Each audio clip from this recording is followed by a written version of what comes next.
বন্ধুরা সবাই দেখো, আমি বাপের বাড়ি এসেছি আজকে। এখানে খাওয়া দাওয়া, আমরা সবাই মোটা।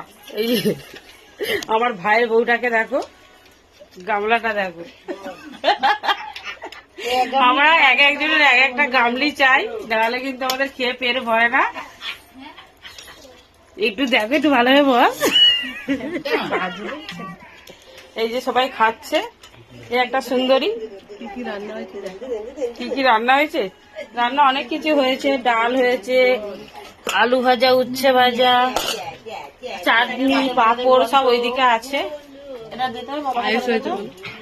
এদিকে সবাই খাচ্ছে।